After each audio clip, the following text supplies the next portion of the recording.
વાત કરીશું ભાવનગરથી। ભાવનગર મહાનગરપાલિકા દ્વારા ભાવનગર શોપિંગ ફેસ્ટિવલ 2025 નો ભવ્ય પ્રારંભ જવાહર મેદાન ખાતે થયો હતો। કેન્દ્રીય રાજ્યમંત્રી નીમુબેન બાંભણિયા અને મેયર ભરતભાઈ બારડના હસ્તે થયો હતો। 5 થી 15 ઓક્ટોબર સુધી ચાલનારા આ સ્વદેશી મેળાનો હેતુ સ્થાનિક ઉદ્યોગોને પ્રોત્સાહન આપીને સ્વદેશી ઉત્પાદનોના વેચાણને વેગ આપવાનો છે। મેળામાં કિડ્સ ઝોન, વૃક્ષારોપણ અને વિવિધ સ્ટોલ મુખ્ય આકર્ષણ બન્યા છે।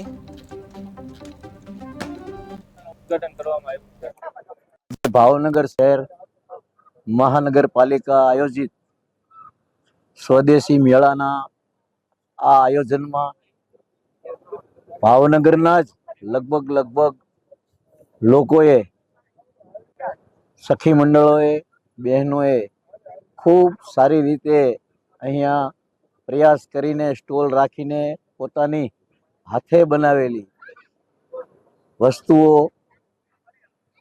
અને ચીજ વસ્તુઓ ઉપરાંત પોતાની ખાદ્ય પદાર્થ, પોતાની કલા, પોતાની કારીગરી વગેરે સ્વદેશી વસ્તુઓ અહીંયા વેચાણ માટે અને પોતાની કલા રજૂ કરવા માટે સ્ટોલ રાખ્યા છે। લગભગ 100 જેટલા સ્ટોલ છે અને તમામ વસ્તુ સ્વદેશી છે।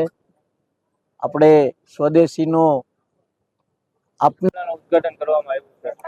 આજે ભાવનગર શહેર મહાનગરપાલિકા આયોજિત સ્વદેશી મેળાના આ આયોજનમાં ભાવનગરના જ લગભગ લોકોએ, સખી મંડળોએ, બહેનોએ ખૂબ સારી રીતે અહીંયા પ્રયાસ કરીને સ્ટોલ રાખીને પોતાની હાથે બનાવેલી વસ્તુઓ અને ચીજ વસ્તુઓ ઉપરાંત પોતાની ખાદ્ય પદાર્થ, પોતાની કલા, પોતાની કારીગરી વગેરે સ્વદેશી વસ્તુઓ અહીંયા વેચાણ માટે અને પોતાની કલા રજૂ કરવા માટે સ્ટોલ રાખ્યા છે। લગભગ 100 જેટલા સ્ટોલ